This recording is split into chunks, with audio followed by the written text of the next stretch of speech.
All right, welcome everybody. We've got a fun session today. There's a lot to cover, so I'm going to just kind of jump right in. First, I want to mention that you'll see on the slide, and Susan's going to also share URLs as I cover them throughout the class.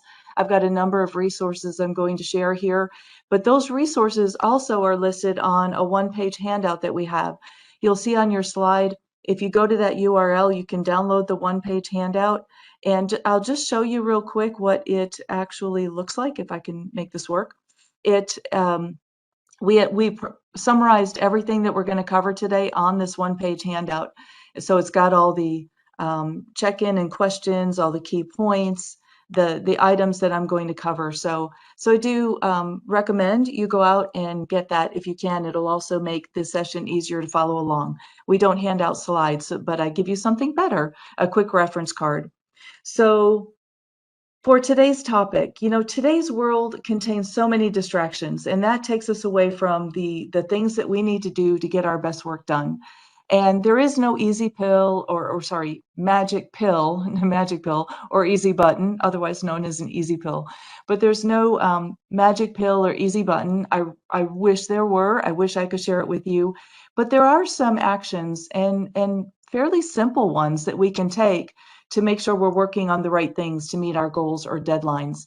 And much of what I'm going to share are from various resources I found over time, because not everyone has had the role models in our lives to show us how to be organized and to think strategically or to picture that big picture. So hopefully today's ideas will help. So first, a thought about time. It's unfortunately true that many of us are very busy, but we're not able to turn that busyness into a truly effective use of our time. And, in this quote here, it's not enough to be busy, so are the ants.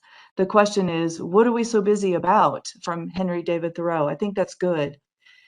Now, that said, many people talk about managing time. And I just want to address that because I would say you can't manage time. Time is fixed. We all have the same amount, but you can manage your focus, and that's where you put your energy. And that message was something I learned a while ago through The Power of Full Engagement. It's managing energy, not time, is the key to high performance and personal renewal. This is a good book. I highly recommend it. But they make the point that, it's not time that we're managing, it's our energy. And I would say it's the focus that brings about that where we put our energy. So what I'm going to discuss is more focus management. So focus management, what is it? It's the process of organizing and dividing your attention between specific activities. And I think that the most important part of this is that it requires that shift in focus from activities to results. Too many of us were focused on what do I need to do today, and you come up with activities without starting with that end result in mind. So let's start with results. Where do we want to go and where do we want to end up? And then we can back up into activities. So stop thinking about activities and more about results. So hopefully, that's what we're going to address today. So with focus management skills, we all have multiple personal projects, we have professional projects, we've got multiple goals. And so with all that going on, our ability to manage our focus is what's going to be key to allowing us to bring everything together that we need to successfully achieve our goals. So bringing all of that together. So with focus management skills, this is what we're going to discuss in today's talk. This is a good starting point for to list some of those very simple steps that we can take to more effectively meet our goals. And we're going to review all of these in detail. And then after covering each of these, we're going to discuss a technique that I personally find very helpful to help stay on track. And so we'll discuss that as well. So let's get started with the first item, which is to set goals. When we're setting goals, the idea is, identify what is worth spending our time on. Goals help you have a clear idea of where you want to go. Put your mind on where do you want to go and how to best manage your time and resources to get there. You want to set goals that help ensure that you complete each project or task in your life. And, by setting those goals, you're able to identify where is it worth putting our focus and what distractions do we need to avoid.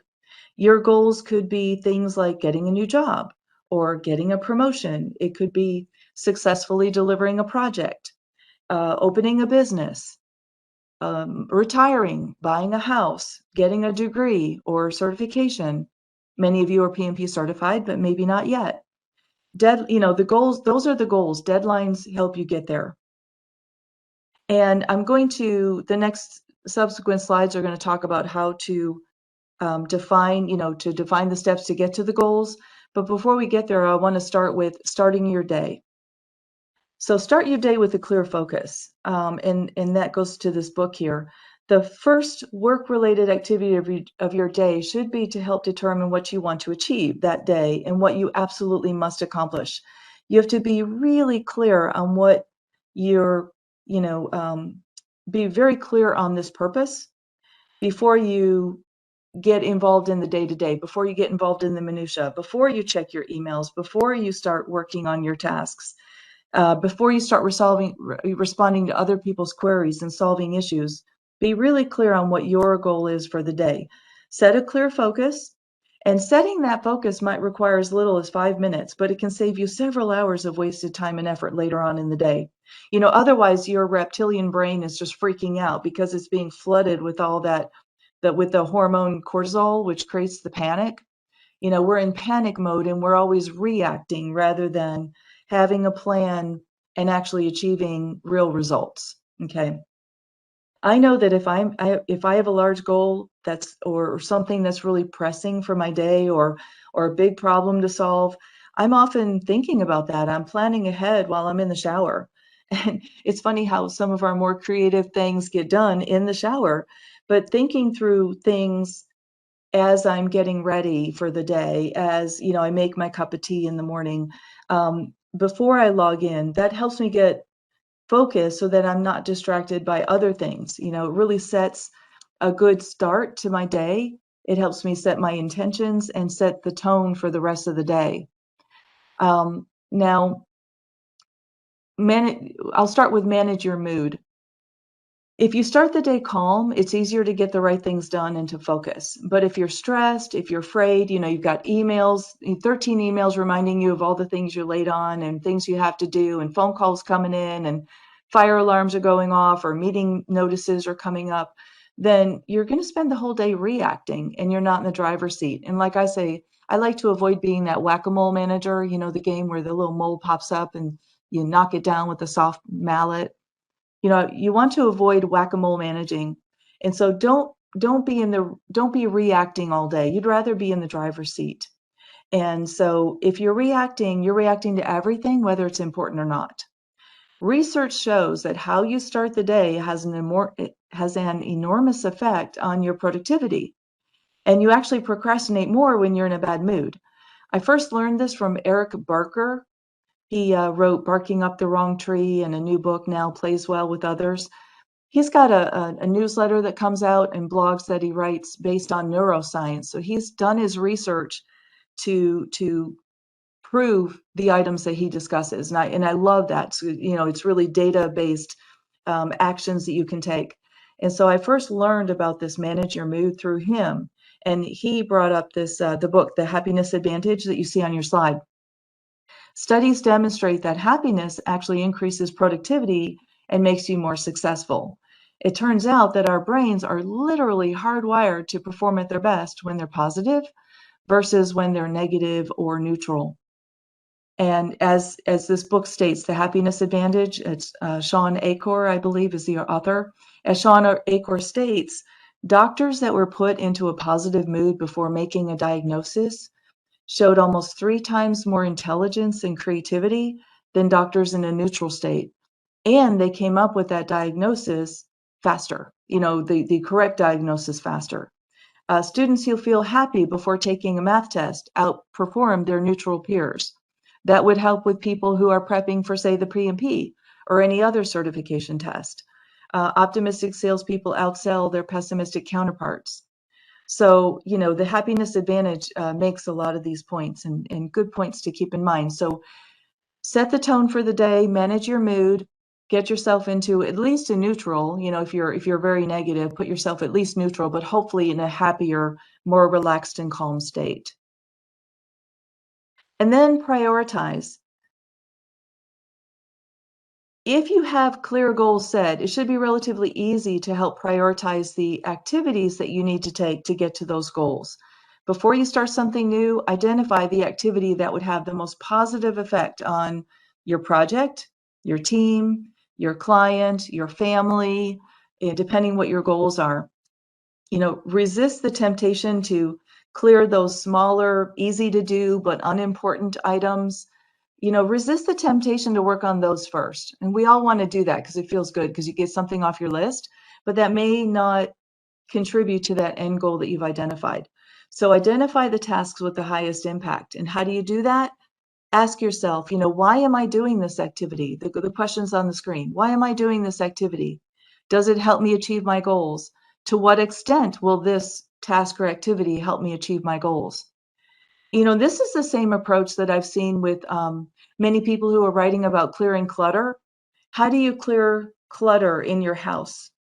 It's, they say for every object you look at, whether it's clothes or whether it's stuff that you have around the house, take every item out and look at it and say, do I love it? Does it bring me joy? If not, don't keep it. Or if it's sentimental, but you don't actually love it and you're not going to put it out, take a picture of it. And that will help, so same ideas to clearing clutter as we can use to achieving our goals and getting our focus in our lives, or better focus in our lives.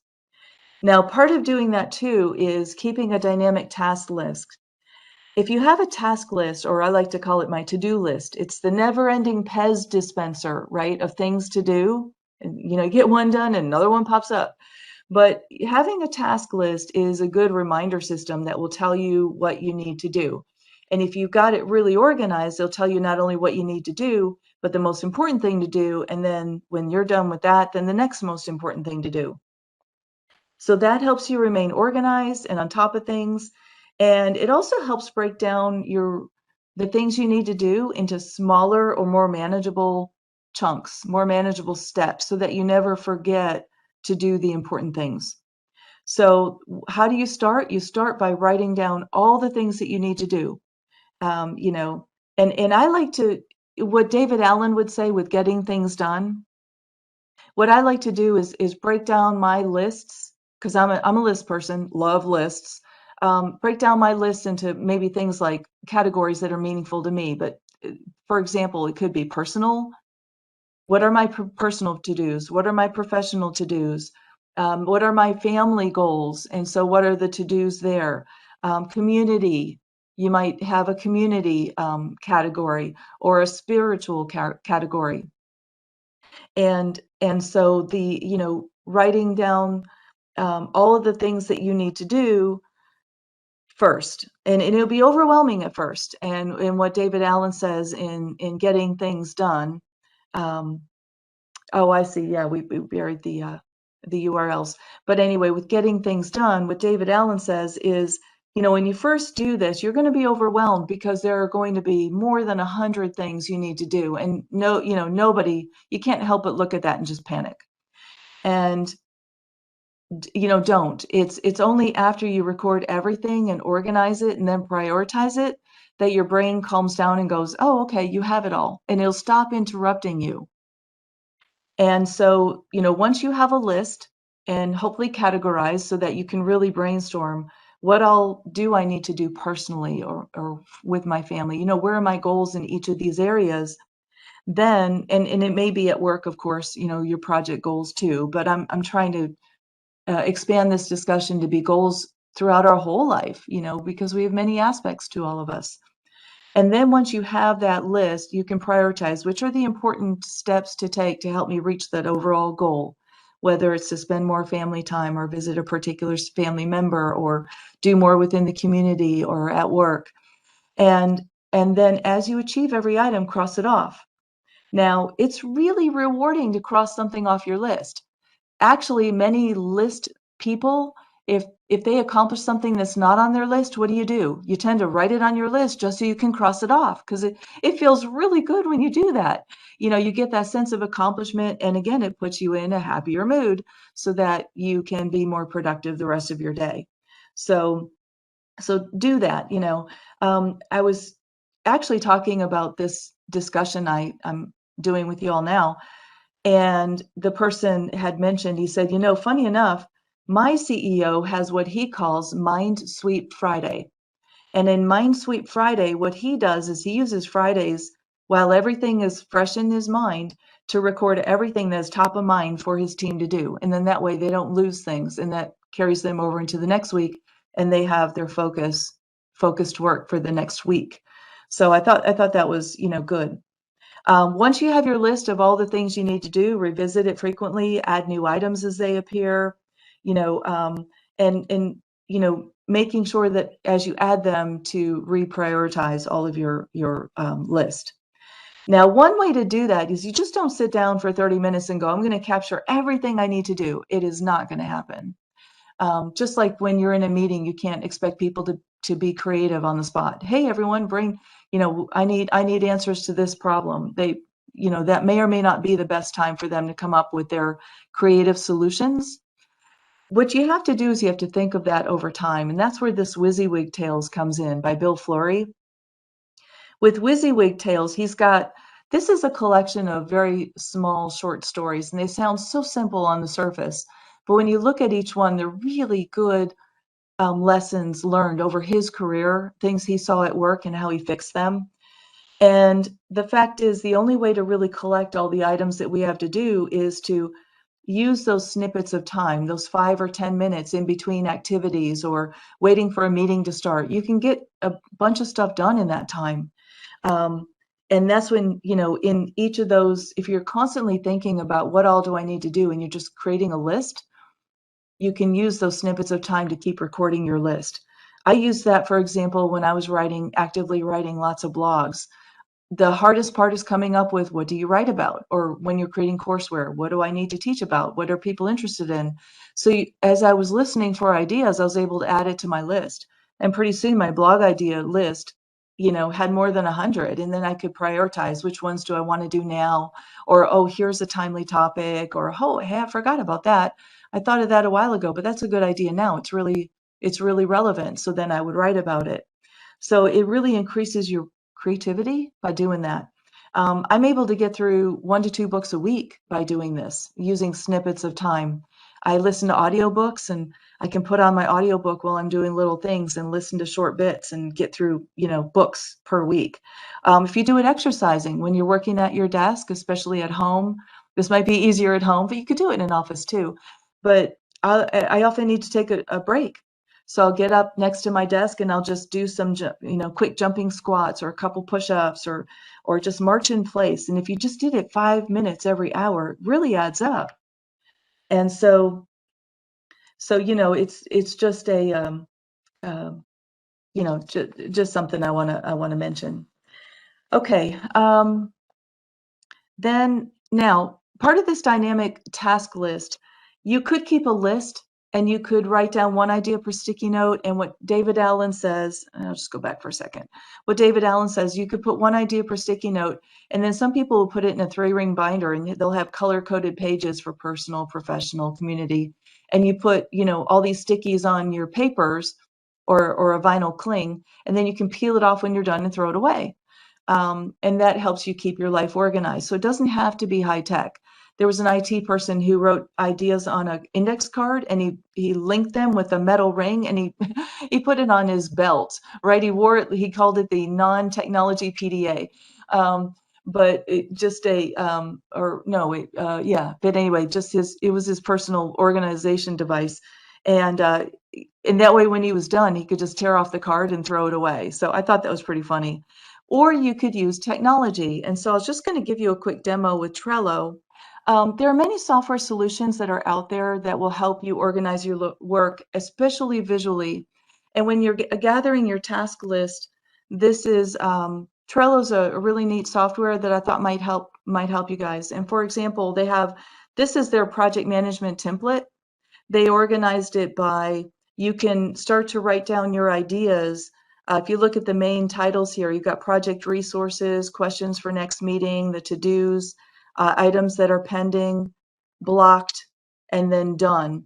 And so if you started to organize, your thoughts around what you need to do on a project, what questions do I have? Where do I have impediments?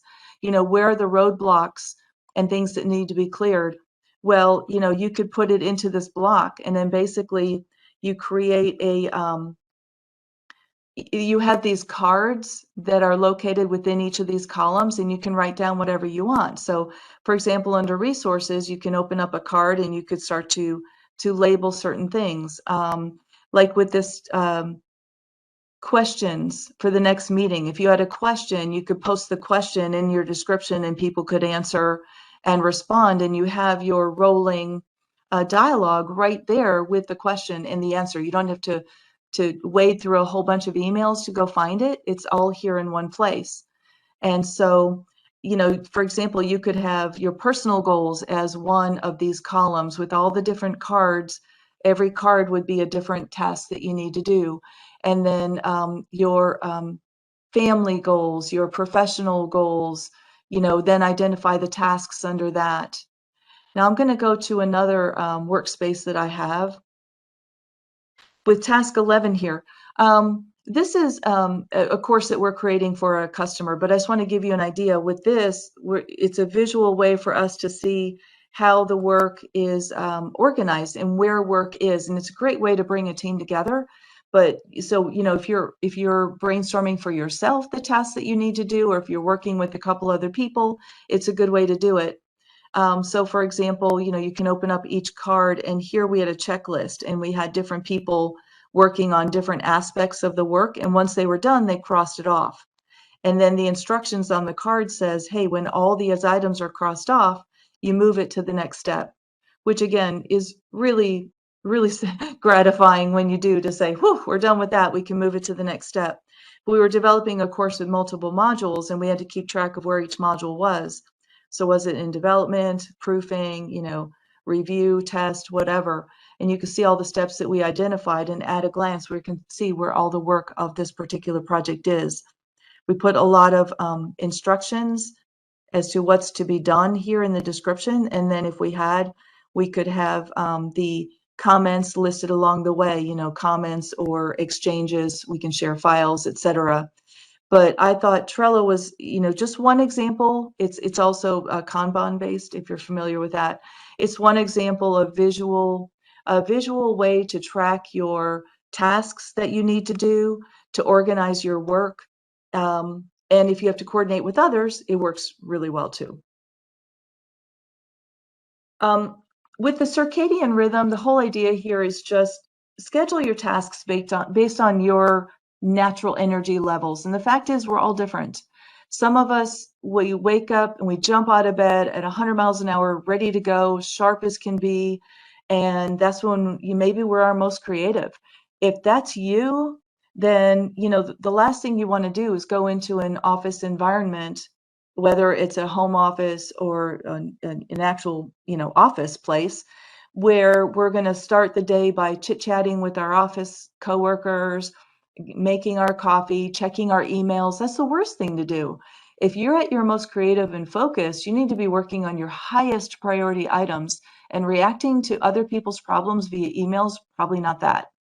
So focus on your high priority tasks in the morning, and then address those other items later on. If you're a nighttime person, or you really wake up in the afternoon, then do the more mundane tasks in the morning. But recognize your natural cycles as well as your team members.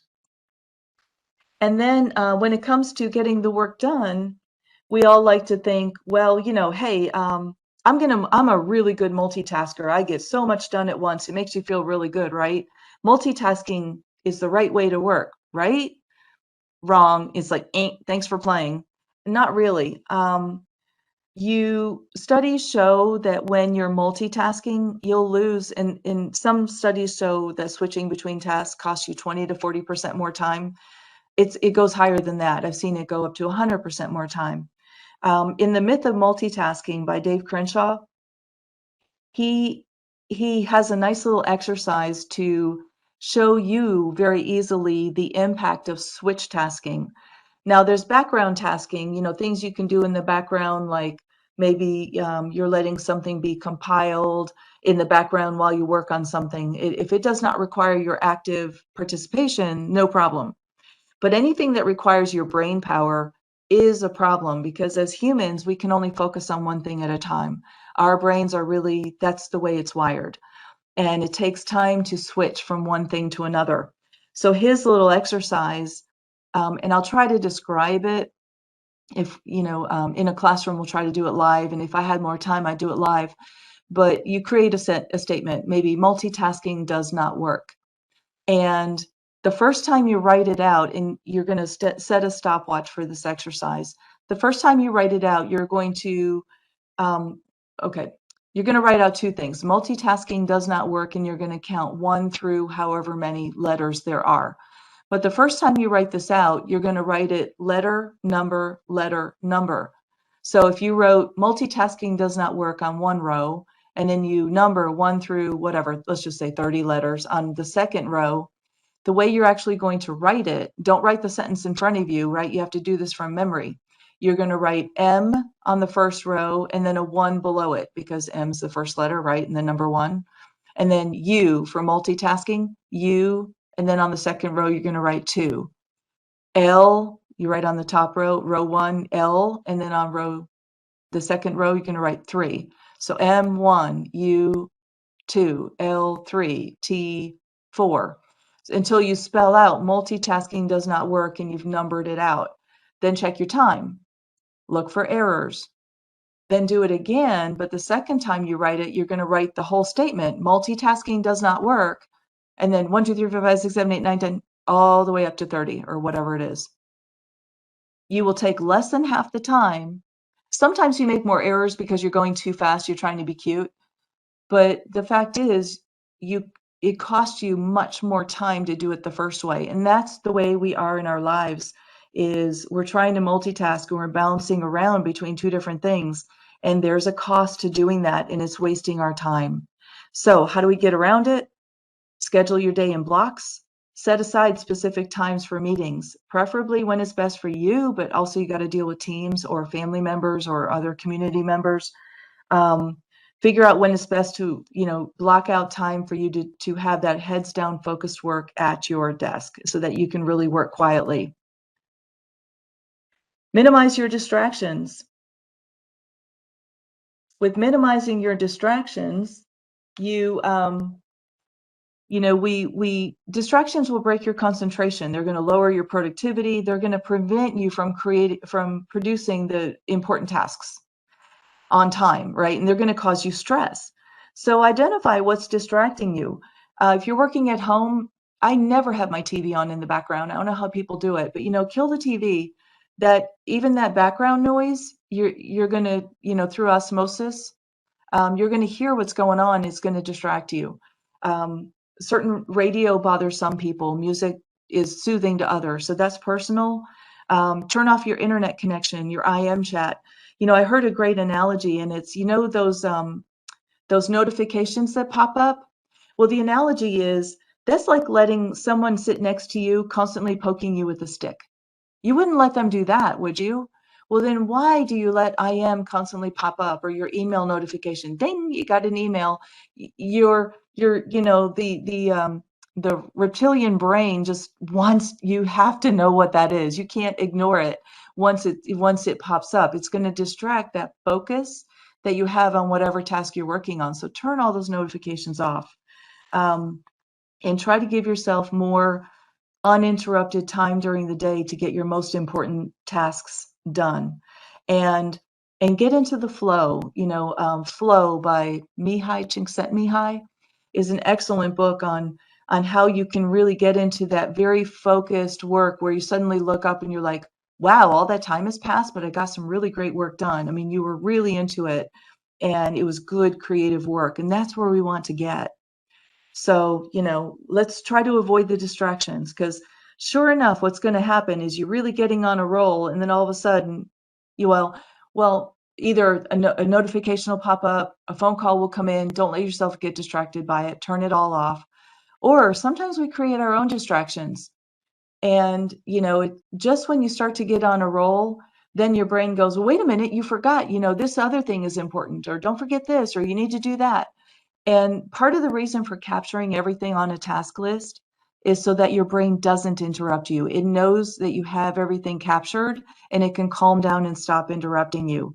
Because I call it, you finally get on a roll, and all of a sudden your brain goes squirrel, and it's like, poof, it brings in another activity. Well, don't forget, this is really important. You have to answer this note. You have to do it now. You have to do it now. And we can avoid the whole squirrel, within our lives. So we won't be as affected by those, what my friend likes to call bright, shiny objects, BSOs. So you may or may not be able to close your office door, whether it's real or proverbial, but do what you can to minimize those distractions, especially the kind that we create and cause our own, due to ourselves. I don't know if any of you have noticed, even when you're left alone to do work, this is something that's really hard and I struggle with it, but we create our own distractions. If you don't want to do something, you'll find yourself wandering away. You'll check your social media, you'll go, I don't know, to a shopping site or whatever, your news media, whatever you do. Um, try to not do that. And it's hard, I get it, but try not. Overcoming procrastination. One English poet, Edward Young, said procrastination is the thief of time. And don't put off doing things that you need to be doing now. What's a way to get around that?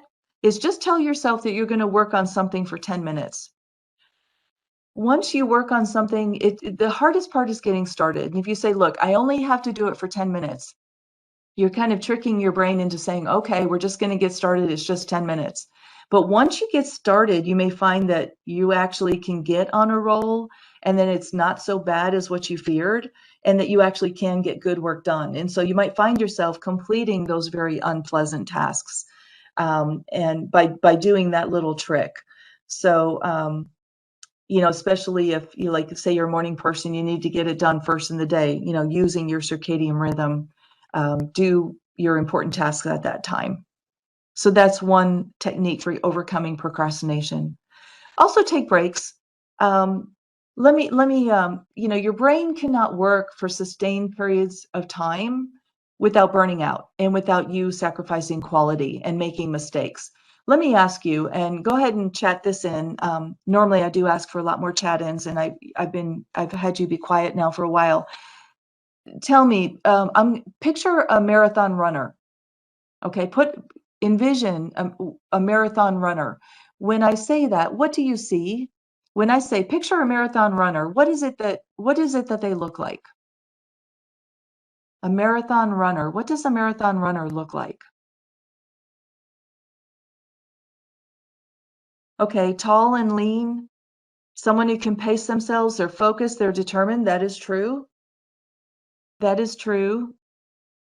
And lean being the key word, Beth, I like that. A marathon runner, they're very lean to the point that they appear gaunt. If you ever see people who do long distance running often and consistently, they're very fit and they're very healthy, but they can also look very gaunt and very, very lean.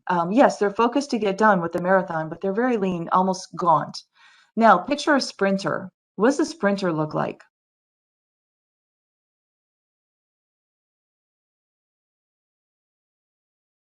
Yeah, they're powerful.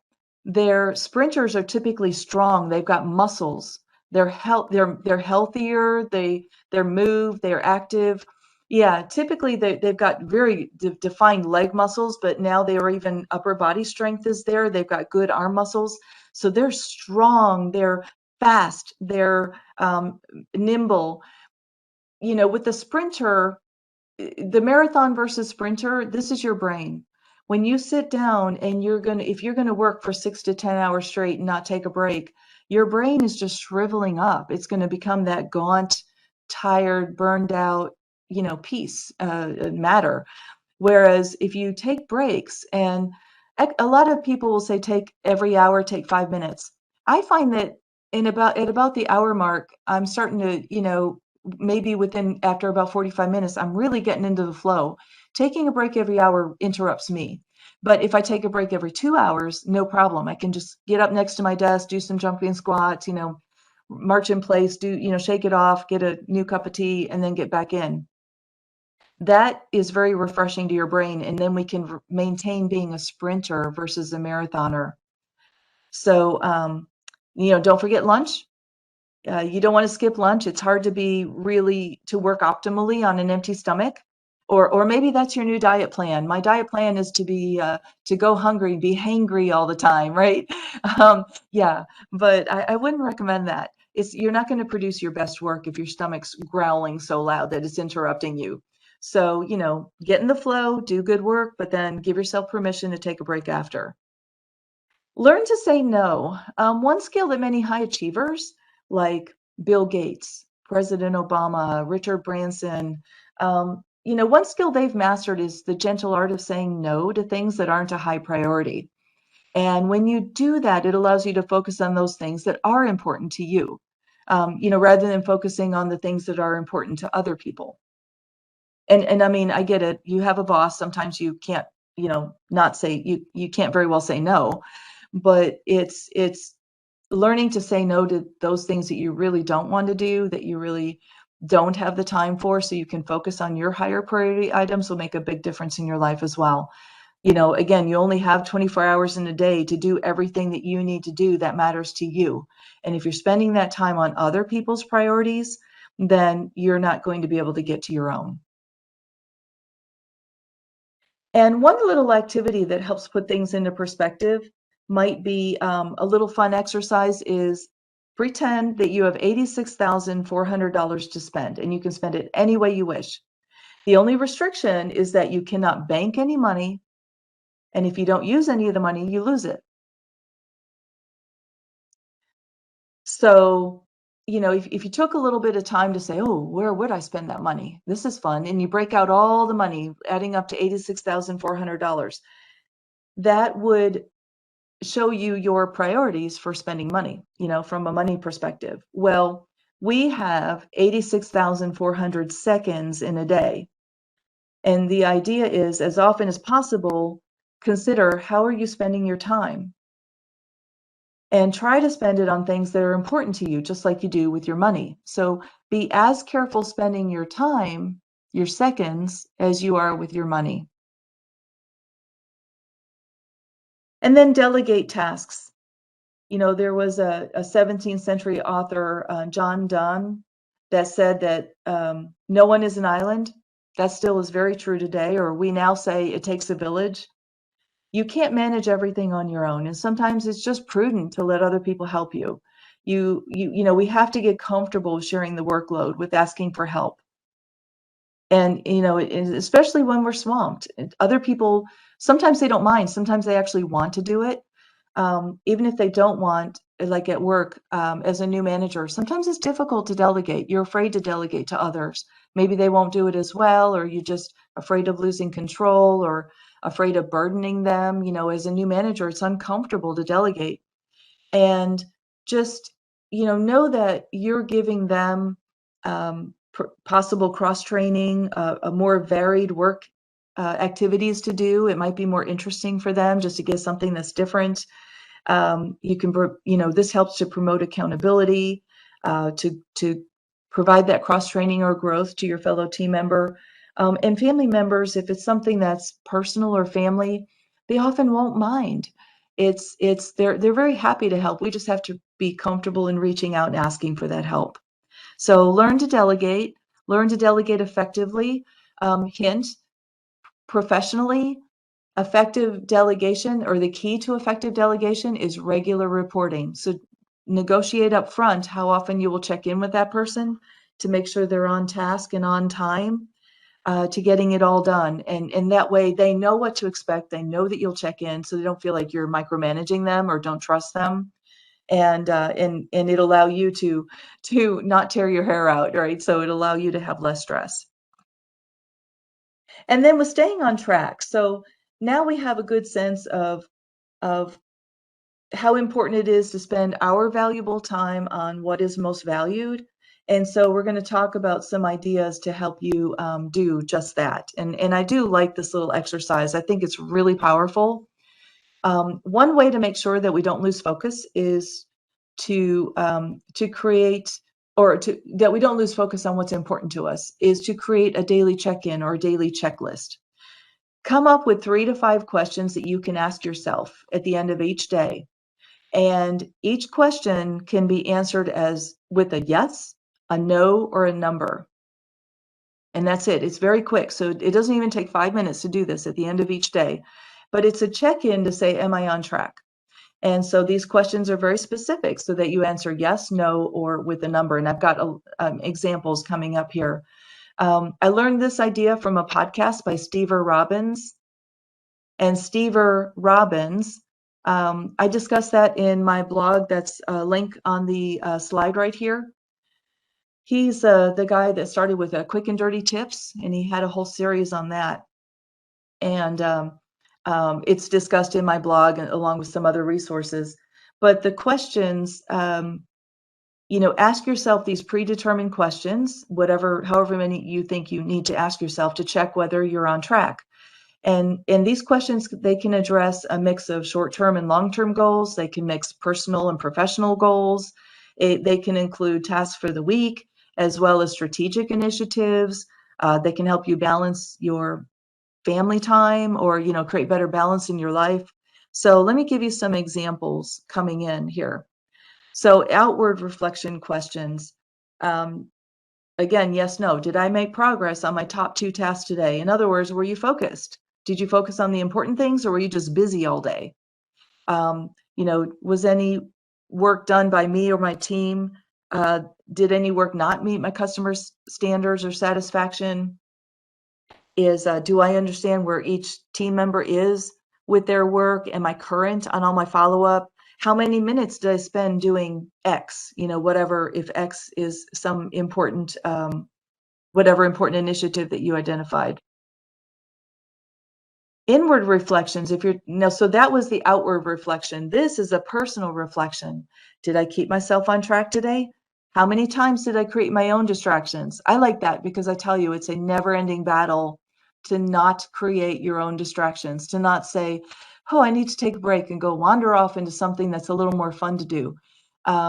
It's fine to take a break, but truly, 5 minutes max. And, for your brain anyway, if you need to go out and take a walk, surely in the middle of the day, yeah, go take a walk and then come back and be focused for several hours. But it's, short breaks is all your brain really needs. Did I participate in any unnecessary fire drills? Did I get lost in the minutia? Did I make progress on my number one important goal? So those are some personal questions you can ask. And then a balance check-in could be a mix of questions. You could put in one question on your weekly goal or weekly initiatives, one on a longer term goal, because if you don't address the longer term deadlines or goals, they suddenly become a fire drill. You have to do your last minute cramming, and we want to avoid the stress of that last minute cramming. And nothing happens without a deadline. And that's why we say, create your own deadlines along the way, create your own milestones. And if you have to, just don't create a deadline that you're going to miss and go, oh, well, that's too bad. Make it more impactful. If you have a goal, make a deadline, not just I will be done with X by this date, but maybe by this date, I'll actually be able to present it to somebody, or I'll discuss it with somebody. And that puts you on the hook to have it a little more fully flushed out, fully developed, fully, that you have to take the time to actually write it. And so, give yourself deadlines so that you actually will deliver. So you could have one on the longer term ongoing initiative so that they don't become fire drills at the end, so that you actually meet your goal of getting a degree or getting certified or that promotion. One question on work-life balance or something to do with the family. One question on personal growth or your own personal goals. Maybe one question on spiritual or religious if you want to grow that aspect of your life. whatever it is, you can come up with that mix of questions that will help you become that future self you want to be. When you're developing your goals, you're envisioning your future self. What do you want that future to look like? Well, it's a big step to get there, right? And most of us just keep that picture in mind and hope that we get there someday. Well, part of it is we have to define the steps along the way to help us get there, and documenting them all, like getting things done. David Allen says, putting them in Trello or on sticky notes, prioritizing them so we focus on the important things, not getting sidetracked, working smartly every day using our circadian rhythms, and also knowing when we do our best work, but blocking out blocks of time as much as possible, given your job or your situation with your family or whatever, but blocking out that time when you can work best or when you can get that quiet time. And if you can't, and maybe you're at home, maybe you have to go to a library for a few hours and do that. Whatever that may be. And then, and that will allow you to reach those goals and to reach that future state that you picture. So the benefits of that daily check-in, and again, here's the URL to the handout, is it will get you out of that reactionary mode. As a small business owner, I have a wide breadth of responsibilities, and I know we all do. But when you own a business, you're wearing many hats. I have to wear the daily functional responsibility. I'm accounting and marketing and finance and and proposal work, and I'm doing all of that, and I have to think strategically and think long term, what are the goals. And sometimes I'm client facing, whether it's on site or whether it's remote, or managing the team and doing recruiting and hiring and interviewing.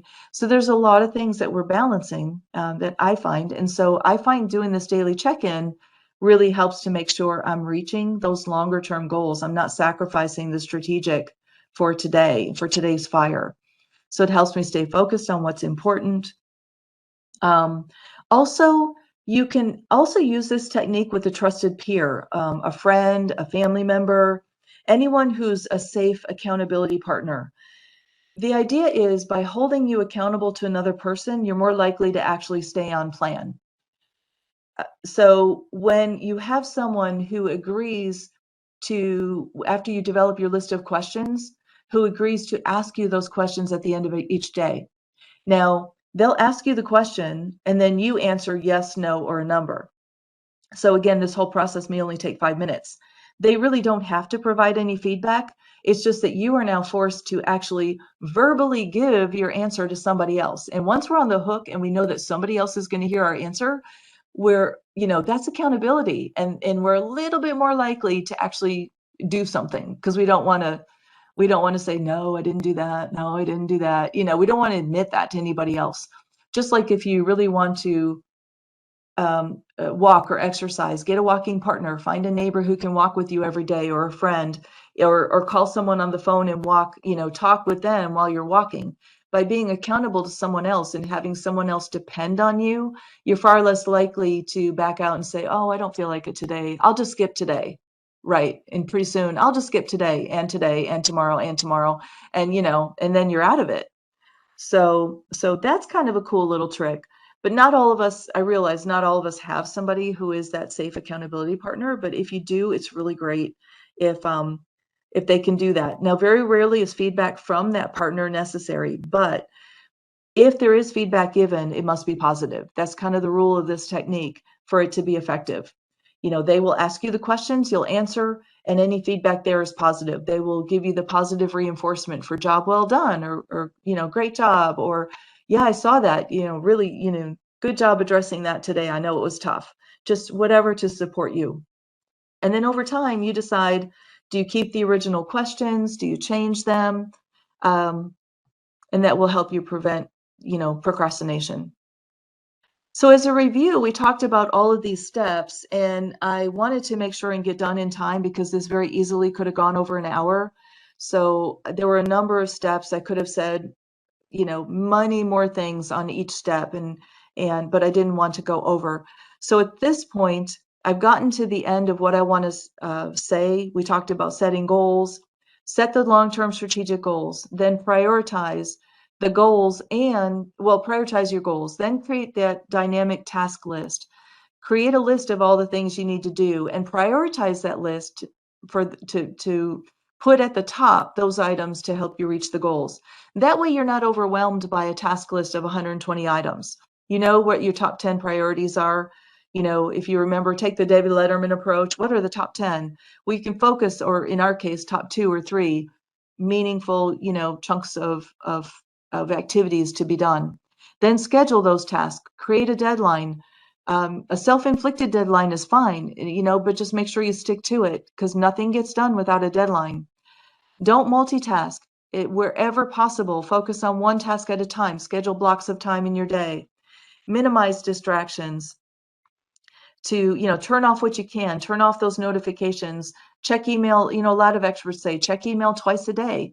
Well, as long as you're not working on a help desk, you probably could do that. You don't feel like you can, because the world might crumble if you don't answer an email within 10 minutes. But you know what? It probably is fine.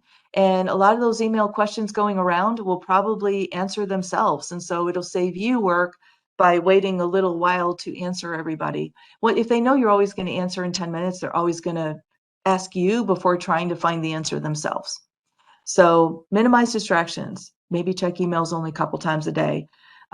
Use your scheduling blocks. Overcome procrastination. Just tell yourself, I'm only going to work on this for 10 minutes. At least get started. Even if it is only 10 minutes, you got a head start for tomorrow when you look at it again. Take breaks. Give yourself that permission. 5 minutes every hour or two is good for your brain. Maybe a little, clearly a little bit more physically. We got to get up and move, take a walk, shake it off, do a little exercise, even if it's just running to the coffee machine and run back. Learn to say no learn the art of saying no to those tasks that you really don't need to be doing, that aren't your higher priority. And if your, priority is your family, then you might be doing things you don't want to do, but it is because your family member needs you, or, as a way to do for them, as a giving to them. So that would be part of your priority then, even if it's something you weren't planning to do or wanting to do, but if it supports your family goal, then you would. So I'm talking about the fine art of saying no to those things you really know you shouldn't be doing, but you don't know how to say no. Learn how to say no to it, especially if you're a people pleaser. And then delegate tasks. Ask for help. Learn how to do that. And then questions. We have just a bit. I'm monitoring the chat. Do you guys have any questions? I've created those task lists, but only in notebooks, and it feels like once a notebook is closed, the tasks are invisible. Any thoughts on how to keep track of those tasks in front of me? So, yeah, Billy Joe, a list is only, and your intention is only as good as you revisit it.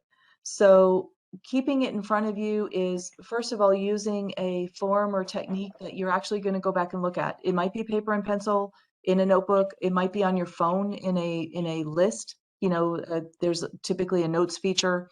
It might be in a document that you keep. But whatever it is, have a reminder every day or every 2 days to open it up and look at it. And that daily check-in, I think, will really help keep that in front of you by asking yourself those questions every day, and set an alarm with, those questions attached, or some kind of, alarm, or like the physical ring alarm, or on your phone, of course, or an email, or sorry, like a calendar invite, like a meeting. So when a calendar invite pops up to say meeting coming up, it will pop up and it'll give you those questions, and it reminds you to ask those questions. But you have to, once you get in the habit of checking it, it becomes a lot more natural. And so try that. And yeah, and so just try that. First of all, put it in a format that you're actually going to use and look at. It's got to be something you're going to see every day. If you're using some software that you always forget to open, it'll never happen. Yeah, an interactive dashboard. Okay, good. And then I've got a private note. It said, I feel the two things above will help me with getting more done. I have so much to do that it gets overwhelming, and I get sidetracked by emails and IMs. That's the trouble with emails. You answer 100 emails and you're like, oh, I got good work done today. Well, really? Did you? And so, yes, it's too easy to get sidetracked by them. And I find that the days when like I'm teaching all day and I can only do email once a day, I spend far less time on email and I get so much more done. And my team, it's okay. They don't suffer. They continue to work and get just as much done, and it doesn't bother anybody. So don't yeah, try to learn to get out of that. That's great. I make a to-do list on Monday mornings. I carry over uncompleted activities from the week before, and the list is dynamic. I book time in Outlook to complete activities. The majority of my to-dos come in through email. Well, in that, if you're like in an ops role or something, you may not be able to check email twice a day. If you remember all your items on Monday morning, you could do that. Sometimes it's easier to gather them on Friday when they're all top of mind. If you're getting your to-dos via email, maybe you check it 3 times a day, but the fact is you need some time in between to actually work them as well. And but it is job dependent and it is based upon your situation, of course. Email, the great momentum killer. It is. It really is. Vicki, we thank you so much for your time and your presentation today. We appreciate it. Thanks, everyone.